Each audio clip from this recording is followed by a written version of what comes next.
Well, good morning and welcome back to History Corner. We're thinking about a slightly different figure for this Christmas special, a figure scattered everywhere at this time of year and known as Santa Claus, or to give him his real historical name, St. Nicholas. Few figures are more iconic of Christmas in the modern West, and yet behind the jolly fat man who gives presents lies a real historical person.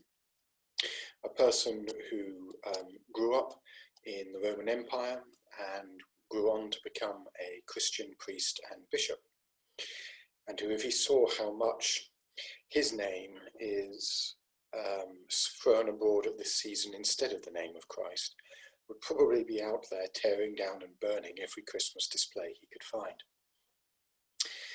So let's talk about the real St. Nicholas.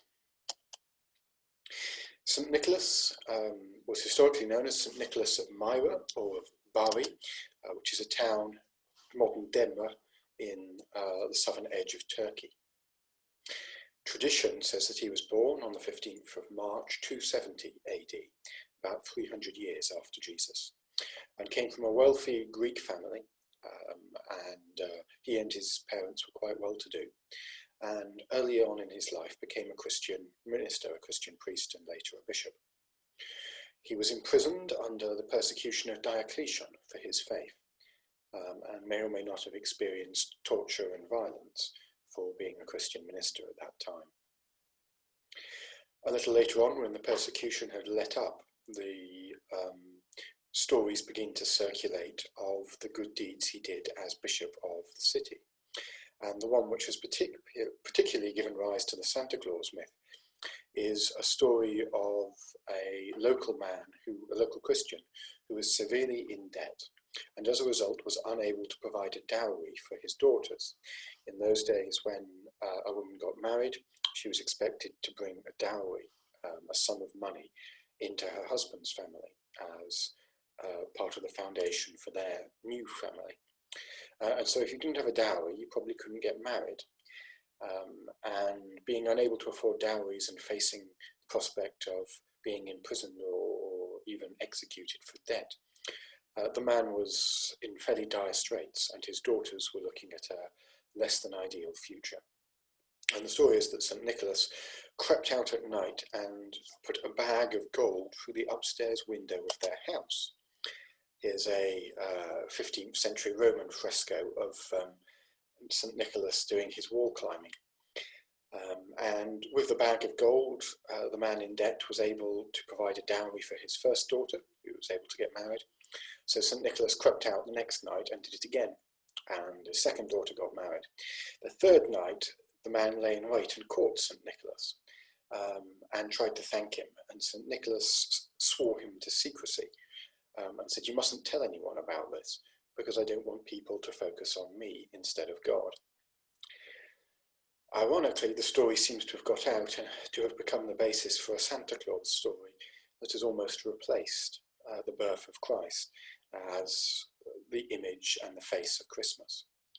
I think St. Nicholas would probably be fairly mad about that.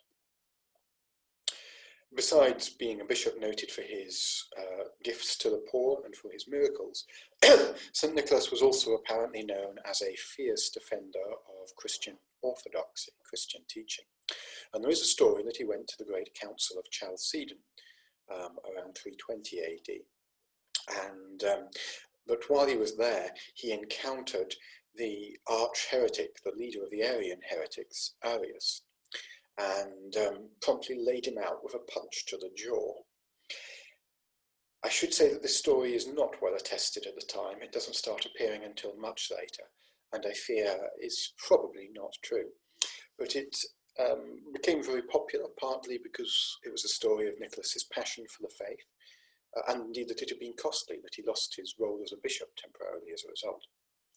And it spoke to the popular image of St. Nicholas as a man of strong passions, quick to do good for those in need, and quick to confront what he saw as dangerous and damaging falsehood.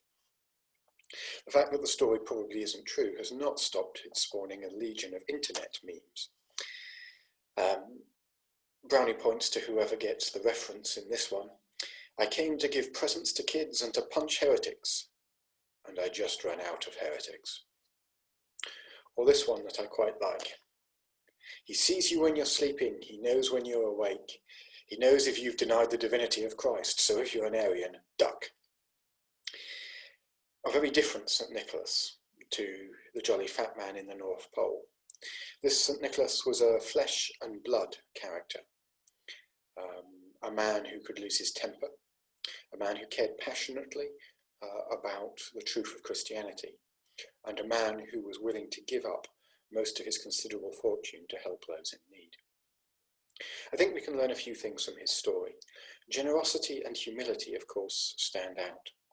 His willingness to do something about the problems he saw, even at great personal cost, and his determination that he would not become the centerpiece of the story. His determination that his good deeds would not be known and would not distract people from focus on God. These are things I think we can learn in any age, and in many ways they stand apart to the way we as a culture tend to celebrate Christmas today. We can learn from his courage, his willingness certainly to face persecution, and maybe even to face the emperor's wrath for punching somebody at an imperial council.